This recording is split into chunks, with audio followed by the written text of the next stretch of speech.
fight fans, to episode 66 of the Hooks In MMA podcast. This is a special week for us. We had two episodes that dropped, one on Tuesday night featuring some PFL finalists. So we'll talk a bit about them before we head into hot headline news. But this week, it's all about the easy lines. We got a huge pay-per-view this weekend. UFC 267, Jan Blachowicz defending his title, light heavyweight championship of the world versus Glover Teixeira. And then that undercard is just rocking and rolling. Corey Sandhagen gets back in the octagon versus Peter Yan. And we'll be breaking down some of those fights for you. So without further ado, Zoni, kick things off, recap some of those guests, and we'll talk a bit about PFL that happened last night. Yeah, so the PFL last night had their championships, and 6 fighters were awarded $1 million. Always exciting just to watch that whole season play out, the regular season. Their points adding up, and then just like playoffs in NFL, NHL, NBA, they got their standings, and they got their semifinalists. And we finally got to the championship last night. Some fantastic fights. One of our guests, Hausch Manfio, been on a roll lately. Beat the likes of Anthony Pettis, beat Clay Collard, who looked like he might get to the final and win. And he gets to the final here, and he's over a plus 200 dog. And he fought unbelievable. 5-round war. I believe, in my opinion, when I watched it, he won round 1, 4, and 5. 4 and 5 are, as you guys know, are the ones that really count, even though it is round by round scoring. Those are the championship rounds. And he dominated those and almost put him away. Huge win for him. Congratulations. Our other guest was Martin Hamlet. Unfortunately, he didn't get the W, but obviously, fought well enough to get to the championship there. So even though he didn't win, there's guys that don't win all the time. Someone else has to win at some point. Maybe he comes back next time improved on some of the stuff that he couldn't show last night. And maybe he wins next season, but he still had a great year. Unfortunately, he didn't get the W, but nonetheless, congrats to both guys for a fantastic season. And PFL, it was awesome watching that this year. So looking forward to next year again. Beauty. So we did see some things online today talking a bit about what's next for Kayla Harrison. She just steamrolled that entire tournament, to be frank, twice in a row. What do you think is going to happen with her? And do you think she gets the call to the UFC? And if she does, what's that first match? And what match do you think she'll end up in? Yeah, if I can interject quick, Zeman, I'll just give my 2 cents here. Kayla Harrison is absolutely unbelievable. If I'm not mistaken, she's still only 31. She's in her prime. She's, like you said, Kron, she steamrolled everybody. Obviously, a judo champion, multiple champion. And she has just so much skill behind her. Dana White last week said, you should probably just stay in the PFL. I thought about it. I thought it was kind of rude the way he said it, but then I thought about it after, and he's totally right. So if she can stay there and dominate anybody, which she would at 155, because we know 155 isn't the strongest women's division. Even 145 in the UFC isn't very strong. She could continue fighting there for 5 more years and collect $1 million plus all the pay-per-view buys. And well, it's not pay-per-view buys, but I'm sure she's getting some kind of compensation on the side. She is literally the face of PFL. So she's getting something on the side.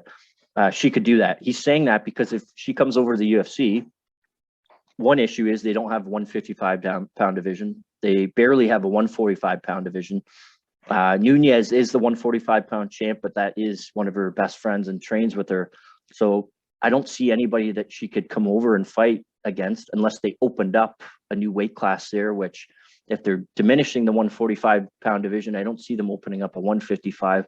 So it makes it a little tricky there. I would like, and also the scale, the money scale, the pay scale. What are they going to pay her when she comes over? Even if they pay her like $200,000 a fight, which that doesn't usually happen for a first fight in the UFC. That's still going to be quite a bit less than she gets at PFL, right? The matchup I want to see is if they could somehow do a cross promotion and fight Cyborg at like a 150 pound catch weight. That's the fight I'd like to see. She's not fighting her friend. She's fighting somebody else that has been a legend in the sport. on a huge win streak herself, and she's a killer. She's still at her age. So I actually think she runs through Cyborg. So personally, that's the fight I want to see. Does it happen? I'm not sure, but she did say today, I don't know what is up with my future. I don't know what is going to happen. So really, I think it's up in the air. But yeah, what do you guys think? What do you think, Z? Well, yeah, certainly in terms of commenting on Dana White's comments, all you said there was true. And I think what he said made sense, but I also think there's a little bit of mind games playing there by Dana White. Always classic him, basically saying, you can't beat the girls over here. You should stay where you are. You can crush all of them. Da, da, da, da. He knows that's getting into her ego, I think, a little bit, and saying, well, if you think I'm not good enough to beat your team, all right, well, now I'm going to come over for even cheaper money. Now I'm going to be interested in coming to fight for you because I'm going to try and prove you wrong. So it definitely makes sense on her end to stay there. And what he said, like I said, it makes, logical sense. But I think he kind of was killing two birds with one stone there, and also getting into her mind a little bit as well. So I think you're right. I think that's one pretty interesting kind of segment to it. Yeah, I agree, Z.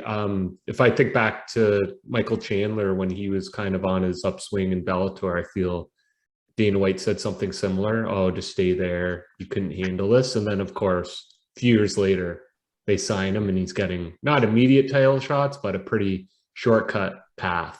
And he did. He even weighed in for the championship fight as a backup. Like, and that, he hadn't even fought yet. So you're right. It could happen.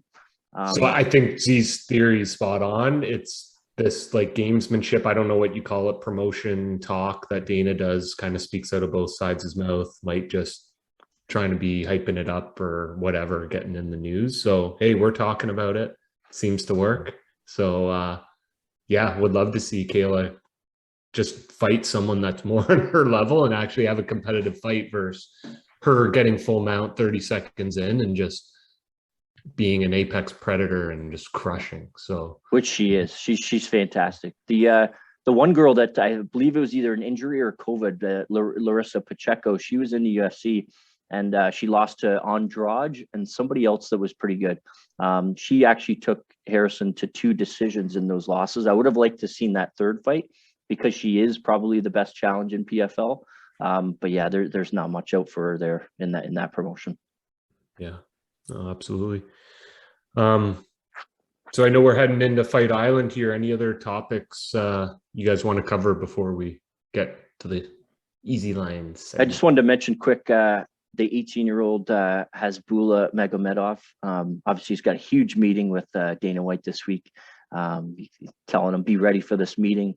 Dana White said in the press conference today that he is going to have some kind of a job for him. So I wonder, some kind of promoting. I have no idea what he's got up his sleeve for him, but I think it's pretty cool. He kind of went viral last year for joking around fighting little kids, but even though he looks like a little kid, he's not.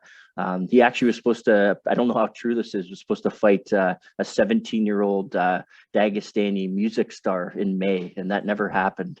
But would love to see that. I don't know if that'll be on one of the next cards on another like smaller promotion or something. But the guy is he's got a face for he's got a face for TV. So I don't know what's going to happen, but excited to see. The little guy's kind of cool. Oh, yeah, he's been great just in social media and that, and like so many memes and stuff. I'm excited. Like maybe he's gonna have him chugging beers or something before like the main card, or like out with the Nelk boys doing cranks or something. Yeah, awesome. I could see that definitely happening. So without further ado, let's get ahead of that book. We've got a date at the Cashier. It's going to be roughly 8 p.m. on Saturday night, since this is an early card. So set your alarms. Don't go out tomorrow night. Got to get up bright and early, get those parlays locked in. And our friend, Mr. Z-Balls Easy Lines, has a lot of winners to share. So Z, kick things off and we'll get it going. Yeah, for sure. Before getting to this week's event, we'll just kind of quickly recap our performance and record. So right now, Easy Lines, we're sitting at a career total of 135 wins, 91 losses. So with a winning rate of 59.7%. So we're on that grind back to 60%. So hopefully, we can break it this weekend with a hot run. And even if we do, we're not stopping there. So hop into the sauna with us for this good sweat, because there's going to be a couple of good fights coming up, not only this weekend, but certainly the end of the year as well, looking like it. So main event this weekend, light heavyweight championship between Jan Blachowicz and Glover Teixeira. Jan is a pretty large favorite at -300, while Glover's at +240. I'm taking Jan to win this fight for sure. I've just kind of cut to the chase there pretty much. I think that his performance against Adesanya was extremely impressive. Yes, he was the bigger man in there, but certainly not faster. And he was really able to hang out there in boxing range with one of the best strikers in the UFC. So, fight very intelligently, mixing in wrestling when he needed to ultimately get the decision win. Glover, it's a much different type of challenge for him this time around, but it's something I think Jan can definitely handle well himself. If he comes within that intelligent game plan again, he has to avoid getting to the ground, obviously, with Teixeira. I think he'll have a successful night if he's able to do that. Jan, he has excellent body kicks, even head kicks as well. Should be able to keep Glover at bay. But Jan's real weapon is that left hook of his. I see something similar kind of happening here with the Luke Rockhold fight, where Jan and Luke were I think they're kind of pushed up against the cage, right? They're clinching. As they break away, Jan kind of catches him with that check left hook right as they were breaking and drops him badly. So I see something like that might happening again when, from some sort of exchange from grappling. But yeah, Glover has looked like in great shape. Recently, obviously, he's been having great performances, but at 41 years old, I just don't think he's going to be able to outperform Jan on Saturday. That Polish power comes into play, unless Glover can get some sort of lucky submission in the third round or something. That's the only way I see him kind of winning there. Jan by finish -105 is my main play here. I also like Blachowicz second round at +550. Throw a single unit on there. It's a good investment at the end of the day. I see Jan finishing Glover, solidifying his reign in the light heavyweight division, right? So the fight not to go to distance as well, I like -225. That's good to parlay with a few other things that we're going to talk about later tonight. But what are you guys thinking for that one?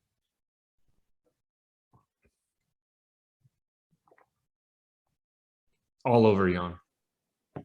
Can't disagree with you, buddy.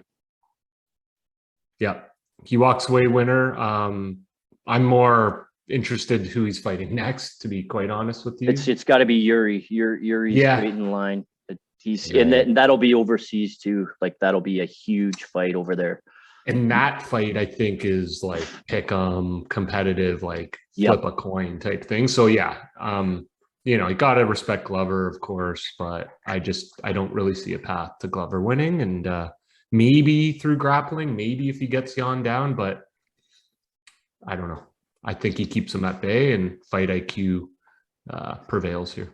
And we did mention before too, the bigger cage too. So that is a factor in the grappling and in the reach, like we talked about as well. So if it's in the apex, maybe Glover's got a better chance of getting him down. But I don't know if you guys watched the face-to-face or whatever. I think they did it yesterday. Jan he came in. I think he had a really good camp.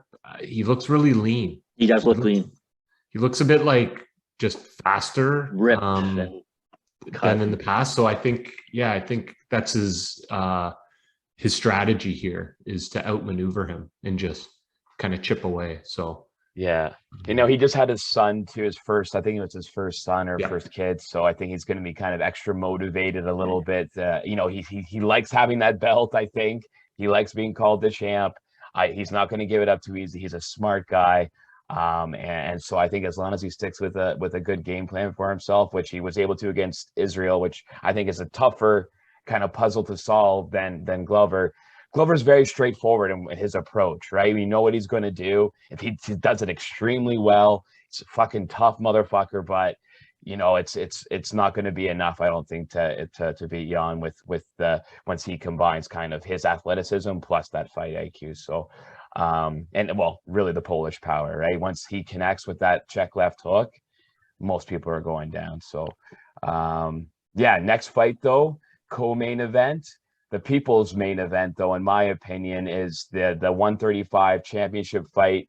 It shouldn't be called the interim belt, but it is what it is. This is an absolute legend of a fight between Peter Yan and Corey Sandhagen.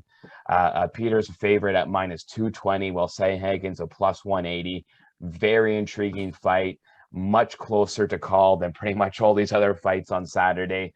Yan, he's a fairly straightforward kickboxer stance with his hands high, walking people down with his pressure, using low kicks, but he's mainly his crisp boxing skills to really force opponents up against the fence where he can force them to choose a side, set up his power shots, mix in his wrestling as well. He can fight in both orthodox and unorthodox stances, almost equally proficient in both of these stances, actually, which really makes him hard to get into a rhythm on. Sandhagen, much more of a free-flowing fighter, light on his toes, fast moving and stinging from the outside. Doesn't generally work takedowns, but certainly has the willingness to work there or go there if his opponent brings him there. And he quickly looks to reverse and attempt some sort of submission. So he's quite dangerous there as well. Corey's a switch stance fighter as well but in a much different way than Peter. Peter, will kind of switch to his stance, stay there for a minute or two, work some sort of game plan, and if it works, or kind of looks for some holes there. If he's not working well, he goes to the other stance. So switch stances, and have an equally just as good a jab there with his right hand as well as his left. Whereas Corey, as I said, much more free flowing. He kind of looks to poke and prod at you with weird movements and feints to really look to expose holes. Peter Yan does the same thing, but he does this through his forward pressure, right? So this is a very tough fight, toughest fight of the night to call for sure, in my opinion. As I said, almost any result would not surprise me. But I'm going to go with my official value play of the night, which is Corey Sandhagen by finish at +400. Unbelievable value for a guy that has all the weapons that Corey has. He's 5'11" at 135. He towers over everyone. He's going to be able to catch Jan's chin for sure. Will Peter be able to kind of keep coming forward as he always has before with everyone else? Definitely a chance he does, but I'm thinking we might see a KO of the year candidate here in this one, folks. And if you did see the stare downs as well today, Jan tried to make a little flinch thing, tried to make Corey flinch, and Corey did not twitch a muscle. He's not falling for any feints. If anything, that just built his confidence going into the fight. He's going to feel like he can see Jan's attacks and angles. So Sandhagen, 3rd round finish, +2,000. Unreal. But and also fight not to go to distance, -110. I think that's great to parlay with no fin or with a finish in the main event as well. But yeah, what are you guys thinking for this one? Pretty sure I have the exact same mindset. So well done, sir.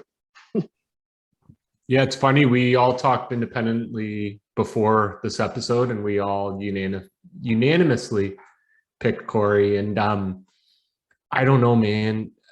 You look at some of those past fights, right? And I don't want to fall into the recency bias trap, but Corey's coming off a loss that arguably I think he won, that Dillashaw fight.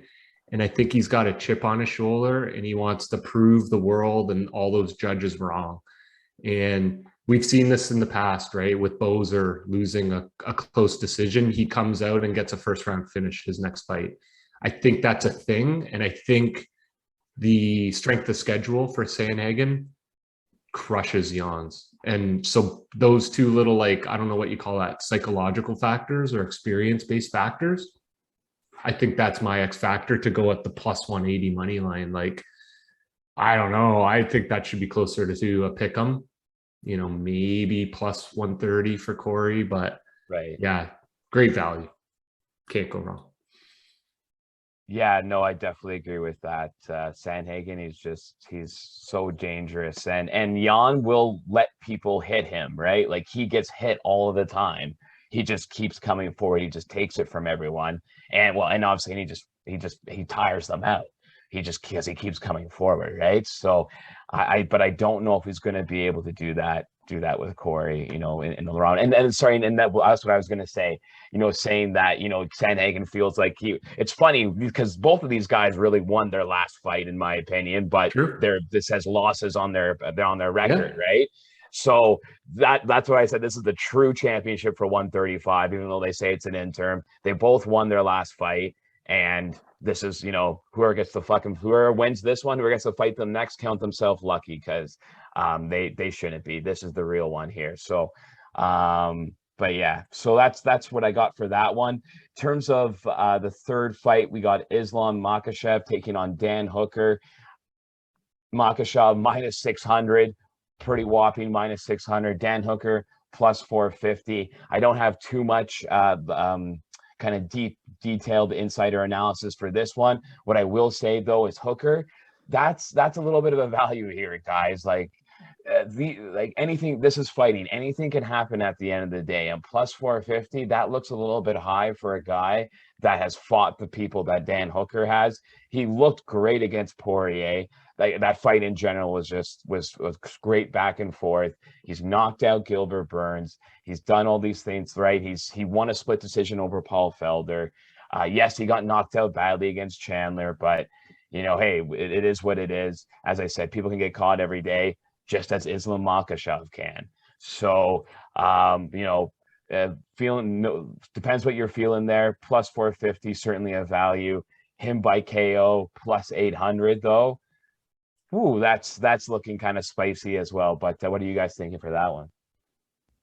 Yeah, we talked about this. I mean, the minus 600, there's no value there.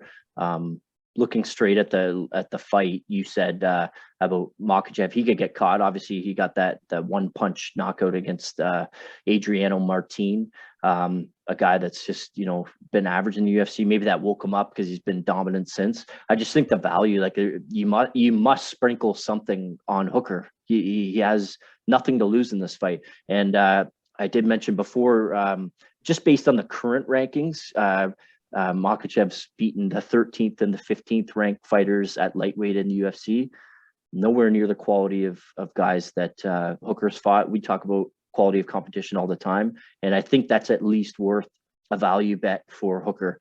He can come in and spoil the party, and he said that himself. It's Makhachev's it's his setting. I'm just coming to kind of spoil it. So it could definitely happen, and I'll definitely be sprinkling some on that. Yeah, my advice is you either fade this one entirely, don't touch it, or you sprinkle on the Hangman. Like, I don't think there's any smart play other than that. And I don't know if Z mentioned it, but 5-inch reach advantage for Hooker here, which in this bigger octagon, I think is an X factor. Huge. And to see it plus 450 just makes you want to scream. Absolutely. Yeah, like obviously Makhachev, I mean, he's been the guy people have been talking about for a long time. His wrestling pedigree is basically unmatched in the UFC, or very rarely matched. Go back and look at that Armin fight, right? But that was a hell of a grappling match between those two. But yeah, it's anything can happen. Of course, Islam, most likely is gonna win a fucking grind it out wrestling fest at +1, but there's no value in that +105, right? That's what we're saying here, guys. So look at Hooker for that value. We're not saying he's gonna win, but the value is certainly there for betting. The other one I wanted to mention as well, same kind of situation with Li Jingliang taking on Hamza Chimaev, right? Plus 400 for Lee. I don't know, plus 550 as well for the finish. That looks okay as well. If you want to do some crazy parlays, throw that with one or two other things. That's all right to me as well, because there's not a whole lot on Hamza. Plus, I'm looking at it right now though. Hamza plus 300 decision. Li Jingliang, he's a pretty tough guy as well. Hamza coming off this long layoff.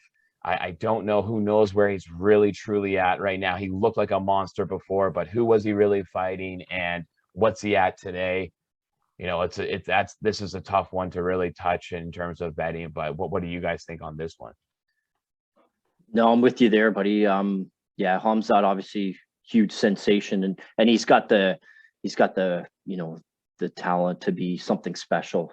He was supposed to fight Leon Edwards, I think 3 times, if I'm not mistaken, and now Edwards is 1 fight away from the championship. So that just tells you where they think he was at to even offer him that fight.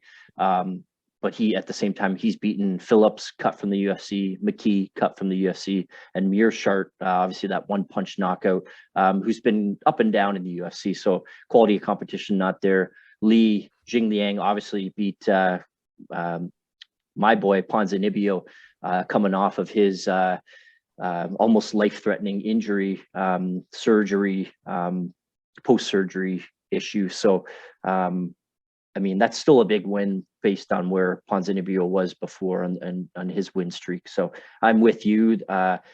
Chimaev should win this, like Makhachev should win, but you have to sprinkle something on these guys in a parlay. You could even throw $10 on Li Jingliang by finish and Hooker by finish. Throw $10 on it. I bet you that pays fantastic for that small amount. So I agree with you.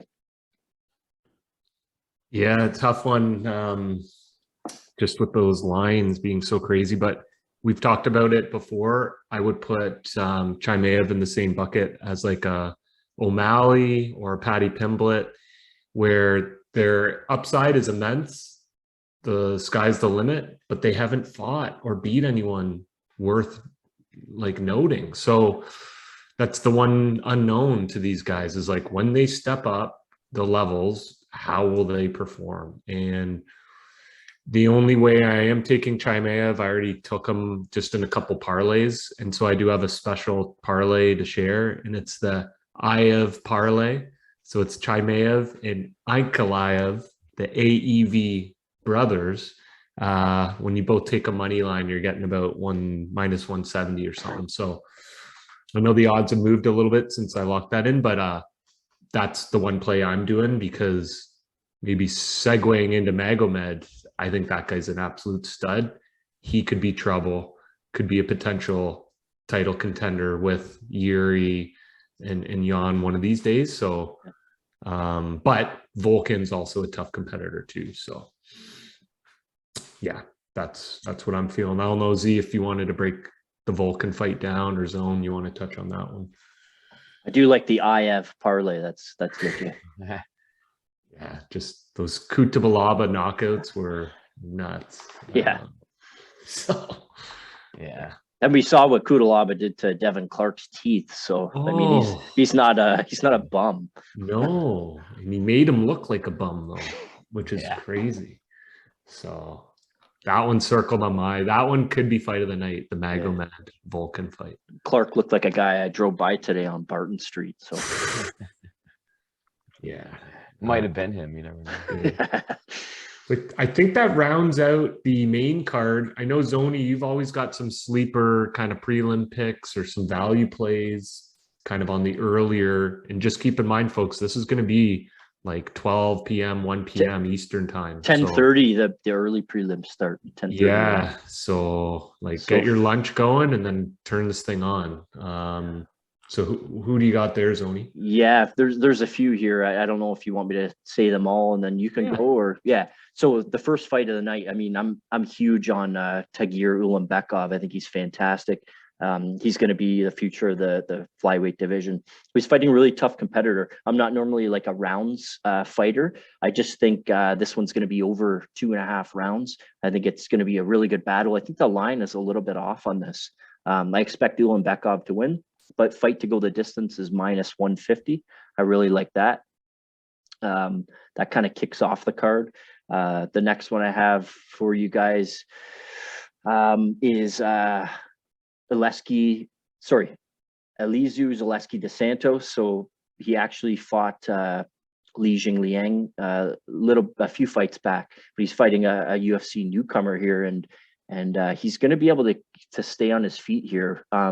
I go to click on it right now, though, to be honest, and there's no props for it, but I really like him by finish. I don't know what those odds are going to be. He's a minus 220 money line favorite. Really like him by finish. The other guy, we just saw him on the Contender Series a few weeks back, Albert Duraev. So he's won 9 in a row, and he hasn't lost in 7 years. And he is absolutely going to take this guy down and choke him out. That's my guarantee of the night. You can put, I don't know, maybe a mortgage payment on it if you want. It's minus 125. So it's not like an insane value, but I really, truly believe it's going to happen. So Duraev by finish, he's going to dominate this fight everywhere it goes. And the last one, Kronz, I know we talked about this. My value on the undercard is Verna Jandiroba against Amanda Ribas. Really like her takedown defense and her wrestling. It's going to be nullified. It's going to force it to be on the feet, and her striking has looked fantastic, especially off her last fight. She is a plus 130. I really like her money line. That's going to be a fantastic fight. And yeah, those are my picks for the prelims. Love them. Lock them in, guys. Write them down. Tell your friends. Tell your grandpa. We'll all celebrate at the Cashier right around 8 p.m. Saturday night. So we look forward to recapping with you all episode 67 next week, because we got some great events on the horizon, and these won't be the last winners that we'll be sharing. So can I throw in one last thing here? Yeah, absolutely. Yeah, just for anybody that's a big mixed martial arts fan, actually tomorrow morning at 10:30, the UAE Warriors card is on. A couple of former Hooks and alum are fighting on that. So we got KB, the Bengal Buller, who obviously lost a couple of fights in the UFC. He did get cut, but he's ready to get back in it after winning his first fight out of the UFC. This will be his second fight. He'll probably fight early on in the afternoon. And the last guy who's fighting for the UAE Warriors, he's defending the bantamweight belt, is Vinicius Lockdog de Oliveira. Had a great chat with him a few months back. This guy has all the talent in the world. I believe he's 15-2, and he is defending the belt. And he's going to destroy this guy. And hopefully we can see him in the UFC soon. He has all the talent in the world and a great guy. Good luck to those guys tomorrow. There you go. Some bonus MMA for you this weekend with an already studded cast. So yeah, good luck on your bets, everyone. Thanks for tuning in. Make sure to subscribe, hit that like button, share this with your friends, put it on your Facebook. We'd love the support, and look forward to seeing you for episode 67.